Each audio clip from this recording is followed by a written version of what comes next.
Welcome to Miyconst Hardware. Several years ago I have received this Lenovo small form factor PC as a donation. This particular one is IdeaCentre 310S, and the idea of the donation was that I will throw in some extra components and turn it into a typical desktop computer and donate it to those in need.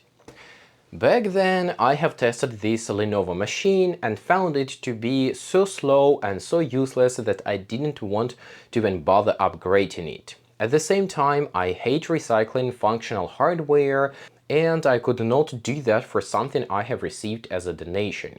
So the machine lied under my desk for these few years, and now it's finally time to do something about it. Unfortunately, Lenovo is trying to ensure that these machines have only single use and single purpose. Once it's outdated, you throw it and buy a new one. Still, I managed to figure out a use case for this old hardware, and it could be converted into a home or backup NAS. In this video, I'm going to show you how it turned to be and what kind of performance you could expect.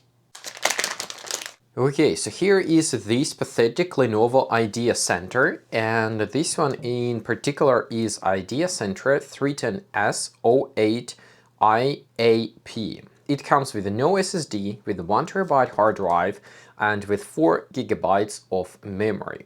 To open up this computer, you first need to remove these thumb screws from the back side. And I think these are aftermarket screws. Original ones come with such simple screws, but nevertheless it works. Then you have to slide this panel off by just pulling it off. Once the panel is off, you need to rotate the machine. Remove the front plastic cover by lifting the hooks at the top. And after that you get access to this metal caddy, which you can slide off, but unfortunately you can't remove it. So to slide off this metal caddy, you need to push this hook and gently but firmly pull it up and forward, and then it slides out like this. Just like many other Lenovo, Dell, HP and other machines, this one is designed to be impossible to reuse or repurpose for something else. So for example, here we have non-replaceable CPU. I don't even remember what it is, but it is some sort of a Celeron J with just 4 cores and very low frequency. Then we have a single memory channel, and since this is DDR3, it will be very hard to go beyond 8 GB of memory. Right now here we have a 4 GB stick, so it is pretty easy to find an 8 GB SO-DIMM stick, and there are 16 GB SO-DIMM sticks, but they are rather expensive, and I don't think I will bother with that. Then in terms of connectivity, we have only 2 SATA ports, and then we have here PCI Express X16, PCI Express X1, and here M.2 for Wi-Fi cards. And you may think that, oh, at least we have PCI Express X16, but in reality, this PCI Express X16 slot is PCI Express 2.0 X1. So no, we don't get PCI Express X16. We get 2 PCI Express X1 and 1 M.2 for Wi-Fi. The power for SATA in this particular case is just a single connector, and over here is supposed to be a hard drive, but hard drive is obviously not here since it contained some private data, so I didn't get the hard drive. Other than that, we also here have some sort of a header to front USB. I believe this USB 2, which is not used. And we have a couple of USBs for the front panel, gigabit Ethernet, and a couple of USBs for the back panel. I have prepared the following upgrades. First, starting with an 8 GB memory stick, which is an easy upgrade. Just take out the old 4 GB, install the new 8 GB. Then for a little bit more of storage and connectivity, I will try to use this M.2 adapter. Of course, PCI Express 2.0 X1 will not give us any NVMe speeds, but at least it is 120 gigs SSD, which is gonna be as a system drive to install your operating system, something like TrueNAS. Then for HDDs, we obviously need power, and since this one has just a single SATA power connector, I need splitter. So this is a simple splitter which will turn this single power connector into two SATA power connectors, which shall be good to go for two hard drives. And finally, we need some sort of a fast or faster networking. And for that, I can repurpose this M.2 slot for Wi-Fi cards. For that reason, I have got this Realtek 2.5 gigabit Ethernet adapter, which installs inside the M.2 slot for Wi-Fi cards, and then you get RJ45 output in this form. So I will have to print a low-profile bracket to install or mount it to the backside of the chassis.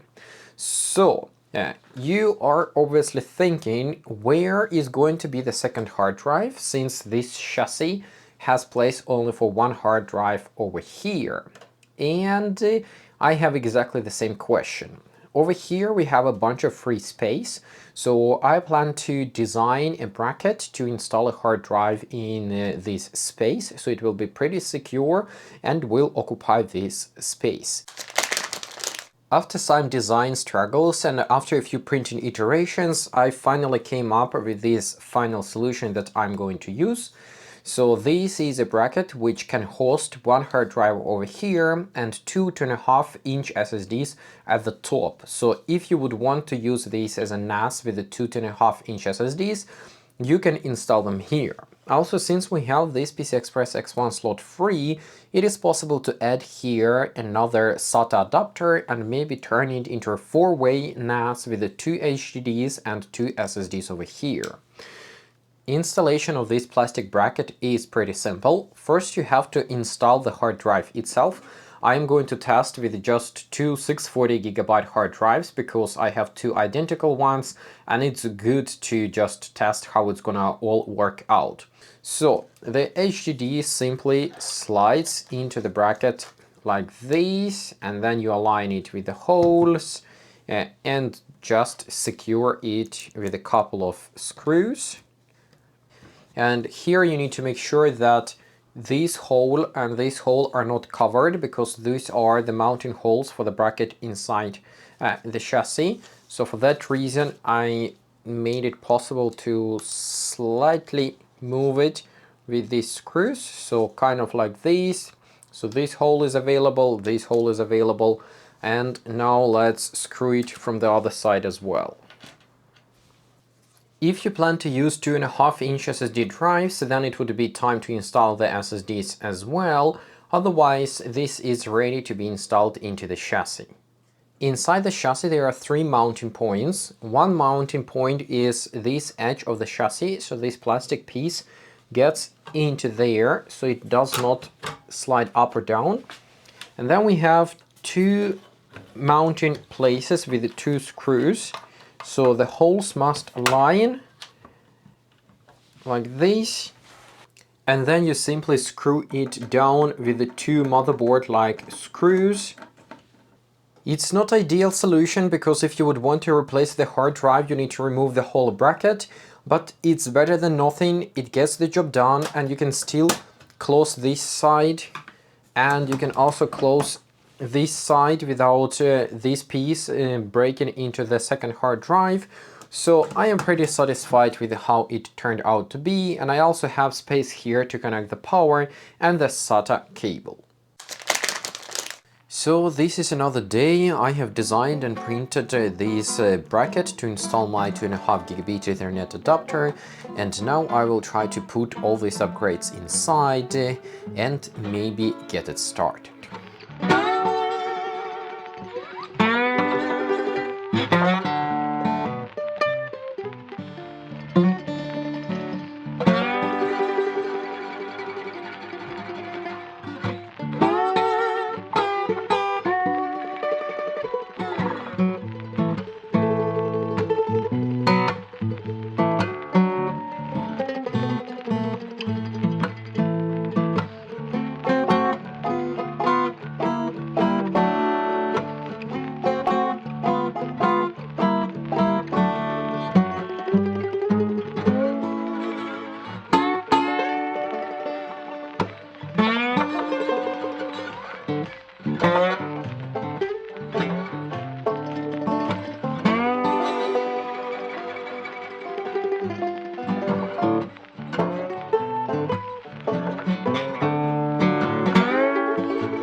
Now it's time to power it on and see if I can actually make it to be a functional NAS or it's gonna be a failed project.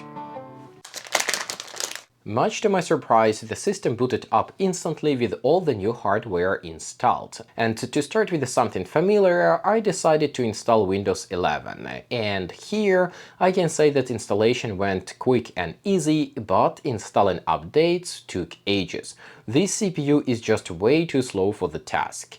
This particular machine comes with the Intel Celeron J3355, which is a pathetic dual-core CPU with just 2 threads. In CPU-Z, for example, we get only 165 305 points, which is somewhere close to or around to Core 2 Duo from 2007. So yeah, it's pretty slow. Testing Geekbench 6, we get only 295 and 515 points, which is about the same as Raspberry Pi 4, and in certain benchmark this Celeron 3355 actually loses to Raspberry Pi 4. Memory benchmark is also unimpressive. Of course, I'm testing AIDA64, and here we get about 10 Gbps for read or write. Let me remind you that this is single-channel DDR3, so yeah, the performance is far from ideal. The system NVMe drive, choked to just a single PCI Express 2.0 lane, delivers performance very similar to a standard SATA 3.0 SSD. So maybe in this particular case it would be more reasonable to just throw in an extra SATA adapter and have 2 extra SATA SSDs installed instead of a single NVMe SSD. The old hard drives are just as slow as you would expect them to be, but what's disappointing is that Celeron J3345 is not strong enough to saturate 2.5 gigabit Ethernet adapter. Testing network speed, we can see that the CPU utilization goes up to 100% and we are still not getting even 2 Gbps speed. So probably in this particular case, adding external 2.5 gigabit Ethernet adapter is an overkill. The onboard 1 gigabit Ethernet adapter is probably just enough for most use cases, such as a small home NAS or a backup NAS. All in all, I'm very surprised how this old hardware with some updates is still capable of running Windows 11 in 2025. Before I go into the NAS system installation, let's talk about the power consumption. Here I have 3 figures to cover. First one is the idle power consumption when the hard drives are spinning. In this case, the system consumes about 18 watts from the wall. And when Windows goes into the power saving mode and spins down the hard drives, the system consumes somewhere about 10 watts of electricity during idle. Then, under load, the power consumption is somewhere between 25 and 30 watts, depends on how much work the HDDs are doing and how much CPU is choking itself. Installation of TrueNAS was quick and easy, no questions, no complaints, and all the devices were instantly detected. I was able to set up my pool, my share, and access my NAS through the network. The only issue I encountered is that TrueNAS under no circumstances would spin off the HDDs. The HDDs would be spinning all the time, even though I have manually specified in TrueNAS settings that the HDDs must go to sleep in 5 minutes of inactivity. I have also tried disabling the smart status check, but the HDDs would still not spin down. I did not spend too much time trying to figure out what's going on there, but I found multiple online threads complaining about the same issue, that TrueNAS Scale or the Community Edition does not spin down the hard drives. So maybe it's a problem of TrueNAS, or maybe it's a problem with this particular installation. Nevertheless, the idle power consumption with the spinning HDDs was about 18 watts, the same as under Windows, and under load, when copying large files and saturating the CPU, the power consumption went up to 30 watts.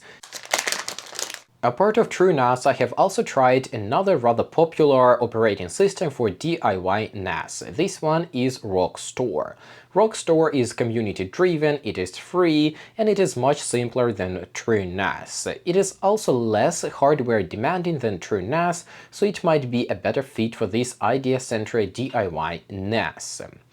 Unfortunately, during installation I ran into a problem that the installation would fail if I tried to install it onto my SSD drive through the NVMe adapter. I have no idea what's going on there, but I have tried multiple different online suggestions and nothing worked. So after a while, what I did, I just connected a SATA SSD, I installed Rockstor onto the SATA SSD, and then I just cloned the SATA SSD to my NVMe SSD, and then booted up with absolutely no issues or hiccups. Just like TrueNAS, Rockstor gives me an opportunity to create a pool of hard drives, then create a share, and provide network access to this share. Everything worked out of the box, all the devices were detected, and everything worked just as I expected. Unlike TrueNAS though, Rockstor is able to spin down hard drives, and also in Rockstor there is an option to manually spin down hard drives or send the hard drives to the sleep mode. So this is very handy and very nice for power consumption testing. Using Rockstor with hard drives spinned down or in the sleep mode, this DIY NAS or Lenovo IdeaCentre converted into NAS consumes only about 9 watts of electricity. When the hard drives spin up or they are in the active state, but the NAS is still doing nothing, the power consumption is about 18 watts. And under load, when the system is doing something, copying large files, compressing something, and so on, the power consumption goes all the way up to the same 25–30 watts of electricity. Zayan. Zayan. Zayan. So what can I say in the conclusion? This basically useless Lenovo IdeaCentre 310S can be salvaged and can be turned into a 2+2 NAS configuration, 2 hard drives and 2 SATA SSDs. Is it worth it? Well, if you need a NAS and you have one of these lying around, or you can get it for basically no money, then yes, it is worth it. Would I buy one of these just to convert it into a NAS? Well, most likely no, unless it's really cheap. And if you're looking to buy one, then I would strongly suggest you to look for the newer versions which support DDR4 memory and come with a significantly stronger CPUs. This particular one comes with an old and slow Celeron J3355, which is still kinda enough for a NAS setup, but I would not buy one with such an old and such a slow CPU. With this I have to say thanks for watching, thanks for listening, I hope it was somehow interesting, and good luck resurrecting and salvaging old but still functional hardware.